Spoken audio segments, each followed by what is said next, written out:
Good afternoon. With me to my right is the woman who needs no introduction, the Commissioner of the Department of Health, Judy Persichilli. To her right, another familiar face to all, the state's epidemiologist, Dr. Christina Tan. Great to have you both here. Guy to my left, who also does not need an introduction, Superintendent of the State Police, Colonel Pat Callahan. Pat. Director of the Office of Homeland Security and Preparedness, Jared Maples, is with us. For those of you who have been keeping count, today is the 100th time that we have come together for one of these briefings. We have seen a lot and reported a lot to you through these 100 briefings, the good and the bad. But thankfully, this is New Jersey, and we know that we're in for many better days ahead. Yesterday marked the 30th anniversary of the enactment of the Americans with Disabilities Act. There is President George H.W. Bush signing it 30 years ago yesterday. So it's a good opportunity to say this, and I think Judy and Tina would want me to say this. In the spirit of the ADA, it is important to recognize that while face masks and coverings are critically important in slowing the spread of coronavirus, there are individuals among us, because of developmental or physical ability, who cannot safely wear a mask. So when the rest of us wear our masks, we are helping to protect some of our most vulnerable residents. Remember this, folks. Wearing a mask has nothing to do with politics. It is about community, and it is about courtesy to your fellow New Jerseyans, particularly the most vulnerable among us. So please mask up. And before we move on, I want to give a big shout out to Paul Aronson, our ombudsman for persons with disabilities, former mayor from Bergen County. A guy for all of this is hardly abstract. And I just want to give Paul a particular shout out. Next up, we are proud to announce that beginning today, RUCDR, Infinite Biologics, is providing, that's Rutgers, is providing daily 30,000 of its rapid response saliva-based coronavirus tests to our broad-based testing initiatives. Having these tests means we now have 30,000 tests a day, and they come with a 48-hour turnaround. Importantly, and Judy and Tina, again, will want me to say this, they don't rely on the same reagents and raw materials that the other tests, the PCR tests, rely upon. So this is the RUCDR folks are committing to a turnaround, and as test turnaround has lagged nationally given the flare-ups all around the country, this is welcome news. Working through Judy and the Department of Health and local stakeholders, we will be deploying these test kits to the priority populations which we serve, including our frontline responders and most vulnerable residents, further building out our ability to identify potential hotspots and problem areas, and to continue our work to further slow the spread of COVID-19. Next, I want to reiterate some of the points we made here on Friday as it pertains to the upcoming school year. First, let's all start with the simple recognition, and I think I said this on Friday, this will not be a normal school year. There's no way it can be. Regardless of where we in the local districts come out in terms of the precise model and what it looks like, it will be a challenge for everyone. So let's acknowledge that and commend everyone that's working so hard to work out a path forward. Our goal is to provide as much flexibility, and we mentioned that on Friday as well, as possible to local school districts, to parents, to kids, to educators, to implement plans that best fit their communities. Safety and education have to go hand in hand. With regard to this upcoming school year, we'll be guided again, as I mentioned briefly on Friday, by three principles. First, the health and safety of students, their families, educators, administrators, and staff, and all of our decisions will be guided by health and safety protocols. Health comes first. Second, we'll be guided by how best to educate our students. We enter this with the best public education system in America. That's educators, that's kids, that's their families, parents, the whole community around education. And third, and just as importantly, we will be guided by ensuring equity for families who depend more heavily on in-person education. Health, best education possible, equity. But we also must acknowledge that every education expert we've spoken to over the past few months has confirmed that in-person education is critical and that remote learning is only an acceptable substitute when absolutely necessary. If done safely, I believe we must try to include at least some aspect of in-person education for our children this fall. We have in place a concrete plan to close the digital divide, but there's no question that remote learning is easier for affluent communities and their families. And as families with children of special needs know, it isn't easy or sometimes even possible for them. So all of this must be a part of our thinking as we move to September. As I said, this is going to be a school year unlike any other, including the one we just finished, which was also unlike any other. But we are committed to ensuring that the concerns of students and families and educators and administrators will be heard, and that New Jersey will continue to be a national education leader. Now with that, let's turn our attention to the overnight numbers. Today, we're reporting an additional 446 new positive coronavirus test results. That brings the statewide total of 179,812. And before I go on, Judy, it's fair to say that we've had some lab catch-up in these numbers over the past number of days. Tina, I think you'd agree with that. So you saw us print over the weekend. Today, again, 446. Yesterday, 512. Saturday, 547. Friday, 488. I think we all believe, as we know, we've had some testing backlogs, some data reliability challenges in these labs, that this is a little bit of making up for lost time. It's not all making up for lost time, and there's no question people are still testing positive in New Jersey. More on that in a minute. The daily positivity rate for tests from July 23rd is 1.72%. That's really good. The rate of transmission, however, has ticked up and currently stands at 1.09. In all of these cases, as I mentioned, the numbers have been impacted in some way by the return of test results that have been part of a backlog for some of the labs. But it's undeniable there are positive cases, and we know, we spoke this morning, Judy and Tina and Pat, we know there are flare-ups. I got an update this morning from the Middletown folks. The past 7 days, 65 positive tests in Middletown alone, 52 of them between the age of 15 and 19. And I'm happy to say that the folks, the parents have been cooperating, and I want to give them a shout out that they now have in Middletown 59 of the names from that house party I mentioned. But Judy, you mentioned Long Beach Island, Harvey Cedars, several lifeguards, over 20 I think in 2 communities. I just saw on the television screen, Pat, I hope this is not true, that there was a house party in Jackson last night with 700 people. Must have been quite a house. Rutgers University football program is shuttered for the time being. My friend Tom Polendo reached out with some positives in the athletic community in Sayreville. This is among us, folks. Any of us who thinks we can just put our feet up and relax and let this take its course is not paying attention, particularly congregating inside in close proximity, poor ventilation, without face coverings. You're looking for trouble. You're absolutely looking for trouble, no matter how old you are. In our hospitals, as of the latest data on our dashboard, there were 695 total hospitalizations. I don't remember the last time we had a 6 handle on that number.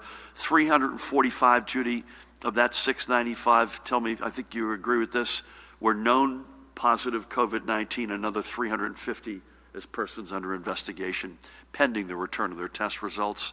Of that total, 128 in intensive care, 54 ventilators in use. All of the metrics in our healthcare system continue to trend positively, and we're seeing our standing in the national rankings decrease, which is also a good thing. However, today we're reporting that another 17 deaths statewide are now confirmed to have been from COVID-19 related causes. God bless each and every one of them.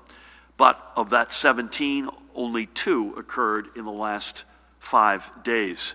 As of the latest available hospital data, and Judy will get into this in more detail, there were 2 additional deaths to report, but they're still pending lab confirmation and are not included in our totals. And I want to speak on behalf of the 2 of us. We are knowingly, over the past couple of weeks, giving you apples and oranges here.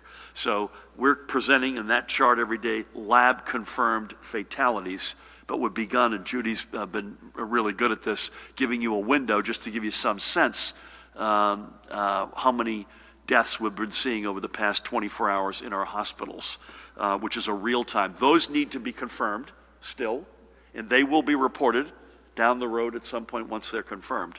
But that is to give you all some sense of the picture. You can see that the total confirmed COVID-19 deaths currently stand at 13,884, with an additional 1,920 probable deaths from COVID-19 related complications. As we do, let's remember a few of the New Jerseyans who we've lost to this pandemic. Let's begin with Patricia Nordman. She was born in Jersey City, but called Mount Olive in Morris County home. Pat, as she was known, began a career as a technical illustrator in New York City. But when she and her husband, Rudolph, started a family, she paired her time spent raising her kids, on the one hand, with working in transportation for the Mount Olive Board of Education, a job she held and loved, I might add, for 25 years. After she retired with her children, now adults, she went back to school herself and earned a master's degree in English literature in 2009 at the age of 67. A strong woman of faith, Pat truly believed in giving back more than she received, whether that be in stuffing Christmas stockings that were taller than her children, or in serving as a foster parent for children in need of a safe and loving home, or participating in missions to deliver medical and school supplies to Kenya as a member of the United Presbyterian Church of Flanders, where she served as an elder. In fact, donations have been made in Pat's name to fund the Kasakula Health Center in Kenya, and the center recently announced that they have been funded in excess of a year, and that's all on Pat. Pat leaves behind Rudolph, her husband and partner for the past 57 years. Please keep him in your prayers. He's 82 years old. He's got big health challenges himself. She also leaves behind her 4 children, Beth Ann, Suzanne, Rudolph, and Eberhard. There's a big German theme, by the way, through today's memorials, and their families, who blessed her with 8 grandchildren, and she also leaves behind many extended family and dear friends. I had the honor of speaking with Pat's daughter, Suzanne, at the end of the week, and she's had a heck of a run. Her dad is not well. Her dog just died. She lost her son, Tyler, to a street bike accident 4 years ago, and if that weren't enough, she was out kayaking recently, and her cell phone with all the photographs of her son Tyler's prom and memories was lost in a reservoir. We're trying to help her out on that front, so please keep everybody in that family in your prayers. Pat lived her life helping others, and we thank her for her example of selflessness, and may God bless and watch over her and her family. Next, we go to Warren County and remember Lieselotte Helk of White Township. We lost Lieselotte at the age of 94. She was born in Hanau, Germany, a town I know well. As do any GIs who served in Germany will know Hanau. She came to the United States in 1956 with her oldest son, Roland, to rejoin her husband, Paul, who had come here 6 months earlier. She was a skilled seamstress and made a career working at several exclusive women's clothing boutiques. In 1961, Lieselotte became an American citizen. She and Paul, by the way, also a German, made their home in several communities across New Jersey: Union, Newark, Rockaway, and Blairstown. And after Paul's passing in 1993, Lieselotte eventually moved to a retirement community in White Township. But even though New Jersey was home, she always loved to travel with family and friends, seeing much of North America as well as returning to her native Germany and Europe. Lieselotte leaves behind her sons Roland, who lives in Belmar, and Gordon, with whom I had the great honor of speaking on Friday. He's in Hardwick, and their families, including 3 grandchildren. She's also survived by her sister Helga and 3 nieces. Like so many millions, Liselotte came to New Jersey from a far-off place and found her place here. It was quite striking, Pat, that Gordon told me her dad was a veteran. So Paul, who was Liselotte's husband, was a veteran, but he was a veteran of the German Navy. They settled in New Jersey, and one of their best friends became a U.S. Army vet who had been wounded in World War II by the Germans. And it just goes to show you there's more that keeps us in common in humanity that separates us. We are honored that Liselotte was part of our family, and may God bless her in those she left behind. Ich möchte auf Deutsch sprechen. Auf Wiedersehen, Liselotte, und viel Spaß mit Paul in den Himmel. And finally today, we remember Nancy Martell, one of our frontline healthcare heroes, a dedicated patient care technician at Palisades Medical Center, and the Vice President of Health Professional and Allied Employees, Local 5030. Nancy was born and raised in Lima, Peru. She exhibited leadership early in life by helping her schoolmates with their own homework, and after high school entered the School of Nurses of the Peruvian Navy with a goal to become a professor of obstetrics. And in 1990, she earned her degree to become an obstetrician. She began a career in teaching, but came to the United States in 1997 with her son. She attended Hudson County Community College to learn English, and soon after began working as a certified nursing assistant at Palisades Medical Center. For 19 years, right up until her passing from COVID-19, Nancy was committed to the patients in her care and the colleagues in her midst. And even when she fell ill, the well-being of others was never far from her mind. Her son, Christopher, with whom I had the great honor of speaking on Friday, eulogized her mother with the following, and I quote him: "For those who knew her, she leaves us with a life lesson that we must follow as an example for the service of our community." Nancy's 2 life goals were to see Christopher get his college degree and to buy her own home. She accomplished both. Her American dream was fulfilled. Nancy leaves behind her husband, Jorge, by the way, whose own dad died 2 months ago, along with Christopher, and Christopher's in Teaneck, but she leaves behind a much larger family at Palisades Medical Center at HPAE. I exchanged notes with the president of HPAE, Debbie White, on Friday, who's a great leader and a very dear friend, and we were both bemoaning the loss of Nancy. And that family, whether it's at Palisades Medical Center or HPAE, will never forget her dedication and fighting spirit. And Nancy was only 58 years old. We thank Nancy for her commitment to others, and may she rest in peace, and may her memory bring peace to all who mourn her loss. So we remember Nancy and Liselotte and Pat as we remember everyone we have lost. In their own ways, each wove a special thread into the vivid tapestry that is New Jersey. Now, moving on, I mentioned at the top that this marks our 100th briefing of this pandemic. However, this is not the only milestone we're passing today. Today, the Economic Development Authority announced that its COVID-19 response efforts have now supported more than 10,000 businesses since the emergency began. That's more than $44.2 million in support to a total of 10,624 businesses through grants, low-cost loans, and partnerships with investors and community development financial institutions.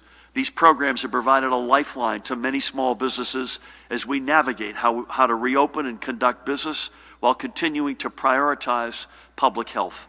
As committed as we are to defeating this virus, our administration is equally committed to helping businesses weather this economic crisis. So one of those businesses we have partnered with is Musically Yours, a nationally recognized music store in Hackensack that has provided audio and lighting equipment to bands, DJs, restaurants, and catering halls across the tri-state area.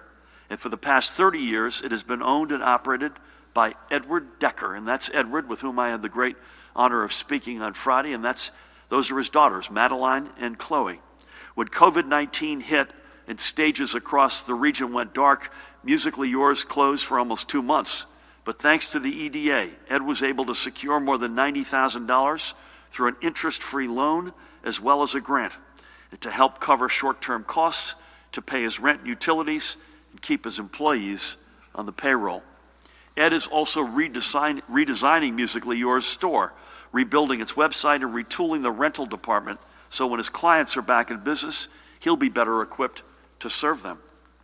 And one final note on Ed. He's not just a good businessman, he's also a jazz guitarist who has been touring the world with the jazz singer, songwriter, and pianist Tony Dessert for the past 11 years and will continue to tour after the pandemic is over and allows them to do so again.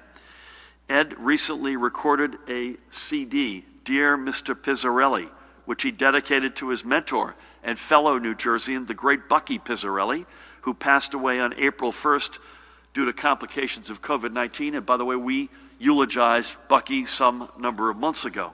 So to you, Ed, thank you for all you're doing to keep Musically Yours up and running and for being a mainstay and leader in Hackensack's small business community. And I know the future remains bright. And with that, for the 100th time, please help me welcome the woman who needs no introduction, the Commissioner of the Department of Health, Judy Persichilli. Thank you, Governor, and good afternoon. Well, we continue to see outbreaks arising from gatherings among young people. Last week, we saw how a party in Middletown spread coronavirus. Now, in Long Beach Island, we are seeing an outbreak stemming from social gatherings attended by lifeguards. Local health officials have identified 35 cases related to this common social gathering so far. We must take all precautions to limit the spread of this virus. Although they don't experience what we would call severe illness as often, young people still can transmit COVID-19 to those that they love. We need them to take this public health threat seriously. Residents should social distance, stay at least 6 physical feet away from one another. Wear a mask or face covering, wash your hands frequently, stay home if you're sick. Although COVID-19 is a new emerging public health threat, the department continues its work to prevent transmission of communicable diseases in our state. Tomorrow is World Hepatitis Day, which is held to raise awareness of the global burden of viral hepatitis. Hepatitis A and B can be prevented with safe and effective vaccinations.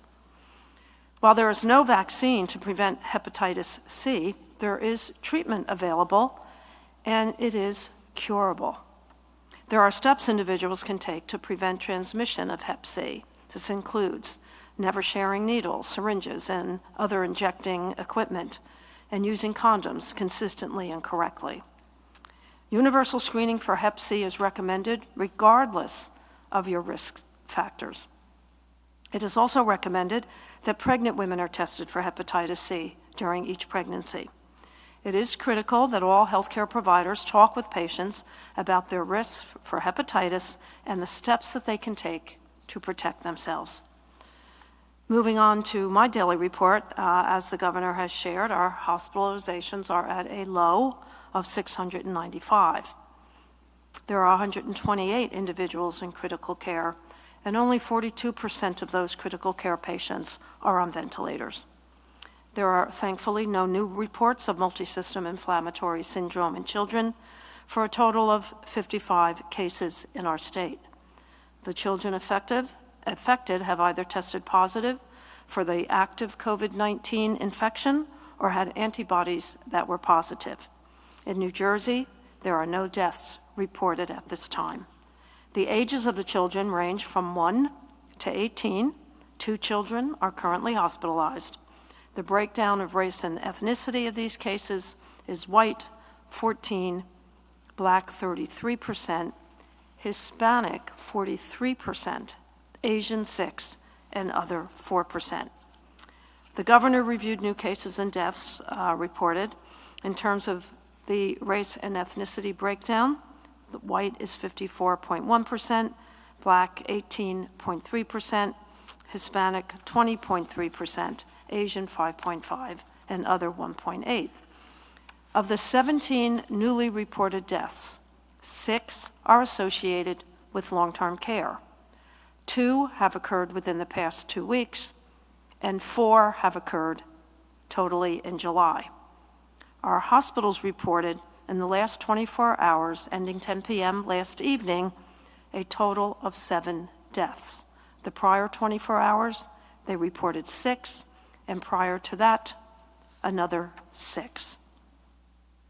At the state veterans' homes, the numbers remain the same as they do at our psychiatric hospitals. The daily percent positivity as of the 23rd overall for New Jersey is 1.72. The North reports 1.09, Central 1.60, the South 3.30%. So that concludes my daily report. Please protect yourselves during this extreme heat today. Drink plenty of water or other non-alcoholic beverages. Make sure children and elderly are drinking water, and ensure that persons with mobility problems or a disability have adequate fluids in easy reach. If you do not have air conditioning, check with your municipality to see if cooling centers are available. Wear loose and light-colored clothing. Wear a hat when outdoors. Avoid any outdoor activity during the hottest hours of the day. Minimize physical activity for cooler times of the day, early morning or evening. So stay connected, stay safe, stay healthy, get tested, and mask up. Thank you. Judy, thank you. A question on the inflammatory syndrome. I'm looking for silver linings here. No deaths, and it appears as though the kids recover. You've only got 2 in the hospital of the 55 in total, right? Let's hope it stays that way, right? And the increase in cases, the curve, it jumped up early and it sort of has flattened over the past sort of month or so, right? Let's hope it stays that way. And again, you say it every day, and thank you so much for saying it. COVID-19 did not create the inequities, particularly across racial lines in this state, but it has laid them bare in this country. So thank you for reminding us of that every day. Pat, anything on compliance or other matters, but the other piece of this is, and we've talked about this, a concern that I have, I know you have as well, Judy and Tina have, is that we're not allowing indoor bars or indoor dining, and I hope we get to both at some point, but we're sufficiently concerned. We're not there yet. And the data, we need better data, but the concern, I think, an obvious one is it's driving some of these otherwise gatherings underground. Any thoughts you have on that? And also, I want to plead with parents out there, because the cases we're talking about, Middletown is teenagers. I'm not sure how old the lifeguards were, but they're not people my age. These are overwhelmingly gatherings of young people. And Judy makes the point, we have only 2 fatalities still under the age of 18, and both of those blessed souls had big comorbidities. But there's very little knowledge on how this virus gets transmitted. And there's a big concern that a young person can get it and go home or go visit grandma or grandpa and pass this on unwittingly. So I'm more venting than I am giving an answer on this one, but any thoughts you've got on anything you think we can do at the local level, other than pleading with folks to be responsible, do the right thing. If you're going to gather outside and wear one of these and social distance. Pat, with that, that's quite an introduction today. I apologize. For the 100th press conference, it was a good intro. Thanks, Gov. Good afternoon. To your point, certainly that house party in Jackson, the 3 organizers of that party were cited for the EO violation. That came in based on a call from, I think there was maybe 100+ cars there. And to your point, Governor, I do think the fact that bars and restaurants are closed then create this quote-unquote underground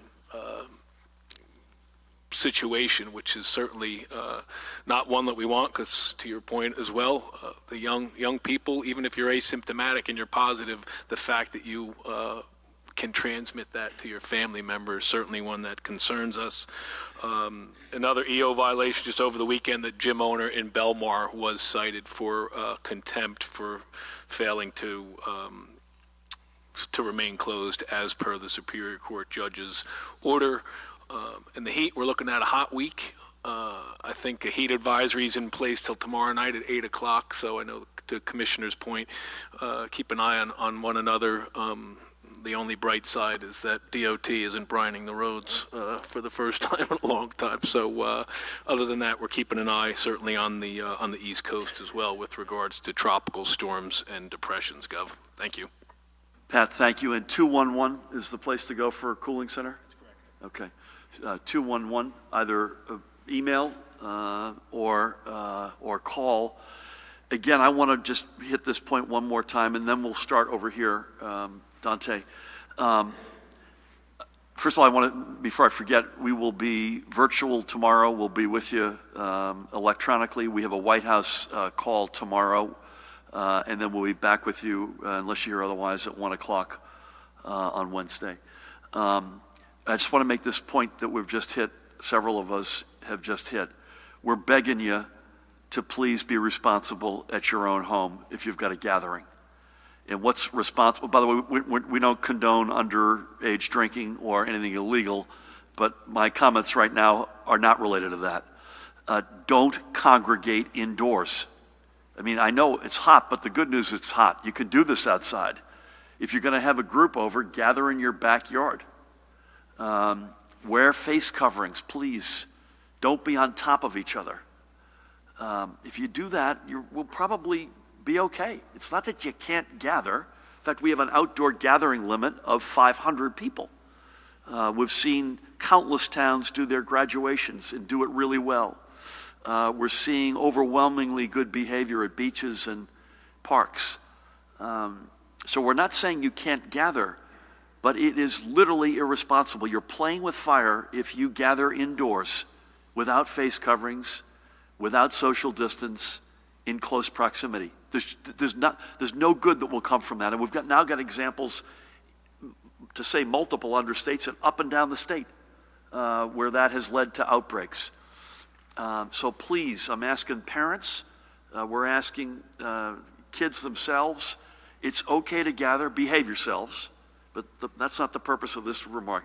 Gather outside, gather responsibly, put a face covering on, stay away from each other, and if you do that, it's okay to do that.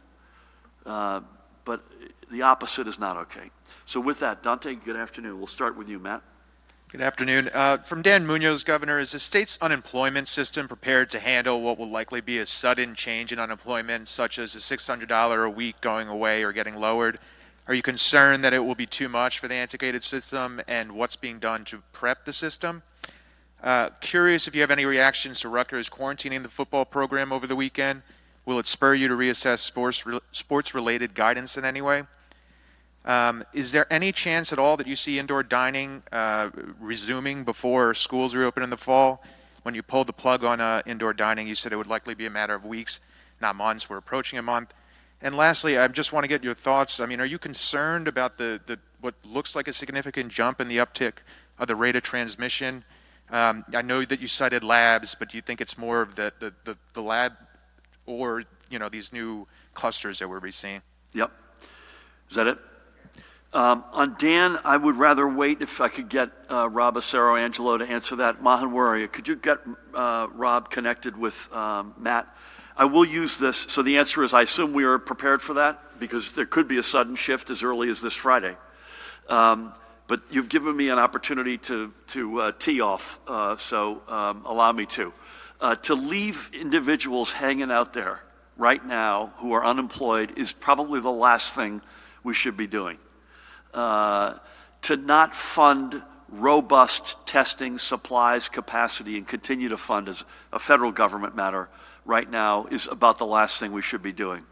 Not delivering states and local, county and local entities direct federal cash is about the last thing we should be doing right now.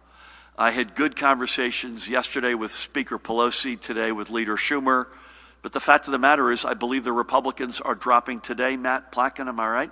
Their version of a bill that includes very little, either none of what I've just said in the case of state and local direct aid, or a fraction of what's needed in terms of unemployment extensions, what we need for testing, what we need for education, getting schools opened for small businesses, etc. So please, I plead to the leadership, particularly Senator McConnell in the Senate to please see that light, realize it isn't a blue-red thing. There's no politics. These are people's lives, and please help us. But on the specifics, Matt, I'm going to follow up with you. Pat Hobbs, to his great credit, as Rutgers has done all along.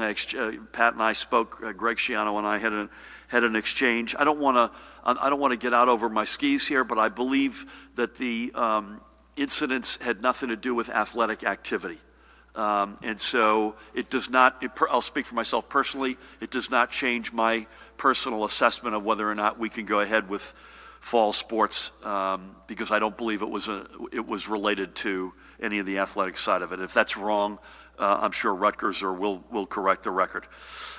Indoor dining, I hope sooner than later. I don't have an answer for you, and I know there's an enormous amount of thirst for it. We're just seeing in too many other places. Anecdotal evidence, we just got back from Pennsylvania, who's been a great partner. When restaurants are open inside and outside, because of the heat, folks were choosing the inside and with no masking. That's going to lead to bad things. Probably not as bad, in fairness, as a bar. And I still think when inside dining does come, and I hope it's sooner than later, it's going to be service at your table, bar service that's delivered by a waiter or waitress to your table, as opposed to bars opening and congregating at the same time. The RT concerns me, yes. And the amount of anecdotal evidence that the three of us have spoken to today concerns us, and that's no doubt contributing to the rise. I actually don't hear a lot about out-of-state challenges of folks returning. Now, some of those parties could have included, I actually don't know in this case. We've asked several of these towns to give us any color they've got on whether or not it was triggered by someone who had come in from out of state or it was inside New Jersey community spread. But yeah, I'm concerned. I assume you are as well. Tina, how concerned are you? Well, we're monitoring this every single day. And again, day-to-day fluctuations, we don't go totally crazy. Again, we look at several different metrics, the cases, the positivity, the syndromic surveillance, and those three metrics are very highly correlated, actually. And we haven't seen anything unusual, but we certainly echo the message about not being complacent, and regardless of whether the exposure might have occurred from an out-of-state or an in-state exposure, the fact is we still have community transmission here in New Jersey, so it doesn't matter where. Ultimately, we still have to take the same precautions. A fair point. It is the numbers are the numbers. We want to get to the source, but you make a very fair point as to what that source may be is one thing, but putting the fire out is another. I'm just reading a headline of an Asbury Park Press story, Pat. Jackson house party. Cops spent nearly 5 hours breaking up a party of over 700 people.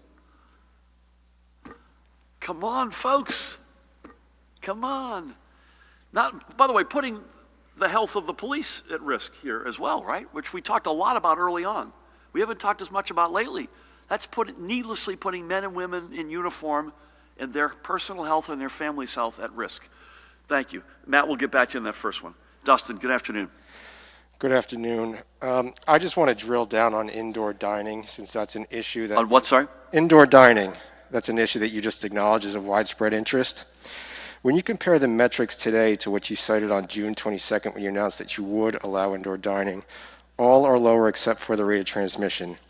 So just going back to what I'd asked last week, has your calculus changed since last month, and can you specify what it will take for you to decide to allow indoor dining and other indoor activities, or is it now more contingent on what happens in other states? Also, how can the public expect your administration to effectively deal with any spikes or a second wave when there's this apparent lack of trust between the health department and the top aides in your office?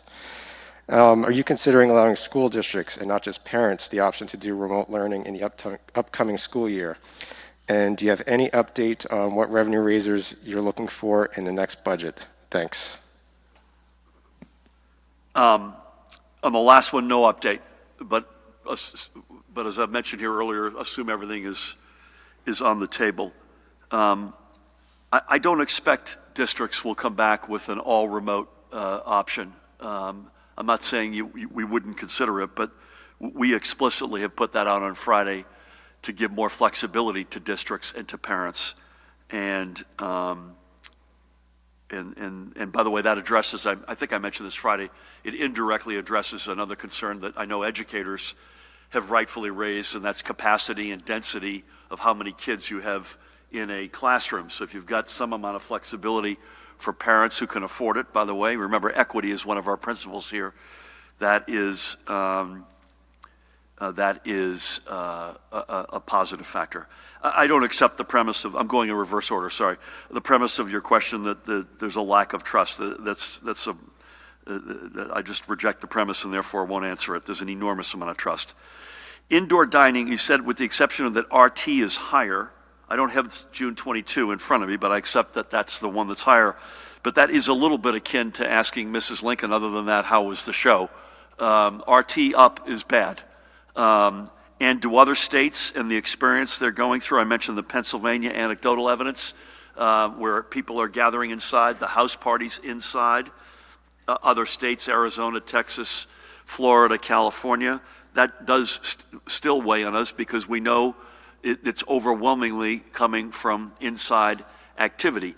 I mentioned in answer to Matt's question, I do think when we do get to inside, and I hope it's sooner than later, it is sequenced. I would expect, Judy, I mean, you're going to have to bless this, but I would assume that there's going to be, it won't be just one, everybody can get back indoors. It's going to be capacity restrictions, social distancing, masking when you're not actually eating or drinking. I'm sure universal, just as we're seeing with outdoor dining, which, by the way, as far as I can tell, is going great. But it will not be people congregating around bars. If the restaurant serves liquor, and as a Murphy, I hope they do, that it will be you take that order at your table and a waiter or waitress will go get it and deliver it to you as opposed to congregating. Thank you for that. Good afternoon, Alex. Good afternoon, Governor. Colonel Callahan, the word you were looking for before was speakeasy. And so I do want to see if you can expand on that a little bit. Are you seeing more instances of these house parties because people are unable to go out to the bar and go out to eat? Separately, there's a report that the air conditioning at the Bergen County Jail is not working. Are you aware of that? Is it true? Is OEM assisting in any way? And I want to ask Commissioner Persicelli, likewise, with people unable to go out or people sort of confined to their homes, are you concerned about a spike in opioid overdoses and deaths? And for Governor Murphy, you pointed out, of course, this is the 100th briefing. What do you think has been your biggest mistake so far? What do you think has been your biggest success? Obviously, you must go back and kind of Monday morning quarterback yourself on some of these. Where do you think you might have made a wrong move? And lastly, just a general question. How much do political considerations influence the decisions you make? Obviously, it can't be zero. The number can't be zero. Or is it like LBJ told his people in the White House, I'll be the politician, you bring me the advice? Do political considerations have any impact whatsoever on your decisions? You don't get LBJ in a question often, so I got to think about that one. The question about speakeasies was, are we concerned that they're going to exist, or? I think aside from yesterday's party, I do think that with bars and indoor dining shut at this point, that there are gatherings at homes. But to the governor's point, if they're outside, social distancing, it can be done in a safe manner. But when the max capacity is 500 and there's 700 plus people there, it's just unacceptable. And moreover, it's just not safe. And by the way, we're not sure who was indoors or outdoors, but the indoor capacity is 100. Correct. And that's assuming you're socially distanced, or 25% of capacity. I'm not sure how you define capacity of somebody's house, whichever is the lower of the two. I'm normally better than this. I apologize, Alex. You had a question for Judy, which was? Regarding opioid overdoses. Yeah, I just want to say one thing before Judy answers it. I just got an update this morning from our team on mental health matters generally, and overdose deaths are up. And there's a lot of steps we've taken, telehealth, putting some CARES money into programs. In fact, I said to Mahan earlier, I think we owe a revisiting with us, as well as maybe Christine Norbert-Beyer or Carol Johnson, sort of address some of the both the mental health challenges, which are real. I mean, domestic violence, drug abuse, suicide, sadly, all of these things, not just in New Jersey, are up all over the place. But Judy, anything you want to add to that? I just want to emphasize that the work of the department goes on, and looking at overdose deaths on a regular basis from our opioid division is still going on. We want to open up fully the harm reduction centers. We have 7 of them, and want to make sure that the Narcan is available. And so all of that work is going on, but we have seen an uptick primarily with overdoses from fentanyl. So we keep an eye on it, and the work goes on, as it does with maternal health and all of the things that we do. But overdoses, it's an issue. And Again, mental health is a huge issue. We had a Amen. briefing last week on the impact, and particularly first to first responders, nurses, healthcare workers, on PTSD, and then the impact of this pandemic on the mental health and wellness of the general population. And we plan to have a series of meetings to determine what at the Department of Health we can do to support people that are suffering emotionally from what they've been through. Again, we've had some successes. Telehealth keeps coming up as a big success. I mentioned that a couple of weeks ago. But in the great minds think alike category, we're having this conversation this morning that we owe folks an update on not just what the facts are, and the facts are not pretty, but also what we've done to try to mitigate and address some of those facts. That's a little bit like asking for the head coach to do the press conference in the middle of the third quarter. So I won't get into this in much detail. I think as a nation, and I'll certainly include myself in this, and we were early. We were about as early as any state in America to take a lot of the steps. Judy's still chairs. Pat's the vice chair, I believe, of our intergovernmental coronavirus task force, which we established on Super Bowl Sunday. There aren't many states that were in that. So having said all that, I think all of us wish we were earlier even than that, particularly in the metro New York reality, in the commuting county, the big 6 commuting counties in and out of New York. It was clear that that was there before any of us knew. The sense of the New York people, at least, is that it came China but via Europe and travel from Europe. I'm not smart enough to know that, but that's, any of us who were associated with this, I suspect, in any state, if you knew on December 2nd what we knew was coming on February 2nd, or the first case that came on March 4th, if we knew that much earlier, that would have been a huge asset for any of us, and that includes yours truly. I've never heard that LBJ quote. I love the fact you threw LBJ into a question. I literally don't think about politics at all. I literally don't think about it at all. When I pick up the phone to call a mayor, I don't care if it's a Democrat or Republican. In fact, in many cases, we have been overwhelmingly reliant on folks, in my case, from the other side of the aisle. And the best example is beach opening and management. I'll give you an example. Mayor Vaz on Thursday or Friday last week at Seaside Heights said, you know what, he didn't like what he saw in terms of capacity on his beaches, and he made a step to limit capacity in Seaside Heights, I assume through the amount of day badges that he was selling. I give him a huge shout out. Len Desidera in Cape May County, in Sea Isle City. I literally don't care, either their politics or mine, or what consequences there are from any action we take. We're going to keep focused as best we can on the data, the science, the facts, and try to save as many lives as we can, period. Thank you. Anything, sir? Sir, one sec. You're good? All right. He's good, sir. You good? Oh, I'm sorry. Dante, you okay there? Yeah, I'm good. Okay, good. Dave, are you okay, more importantly? Yes, hay fever is beginning. So that's the reason that I'm trying to clear my throat. Good afternoon. Couple of questions. You've talked a lot with Commissioner Persicilli about the knucklehead young person factor kicking in here. Besides the fact that everybody's concerned about this, what, if anything, can be done? I mean, I know there had been a discussion about doing like a snappy PR campaign, social media. Is that still going to happen? Might law enforcement try to get a little tougher and just not only give tickets to people that are hosting the parties, but anybody who goes there, if there's a threat, you may get a summons? Because this seems like it's really serious and could spiral out of control. Are there concerns about, I know the CDC revised their back-to-school guidelines and saying now that parents should be the one to take temperatures when their kids head back to school. In the earlier guidance, the CDC had recommended the schools do it.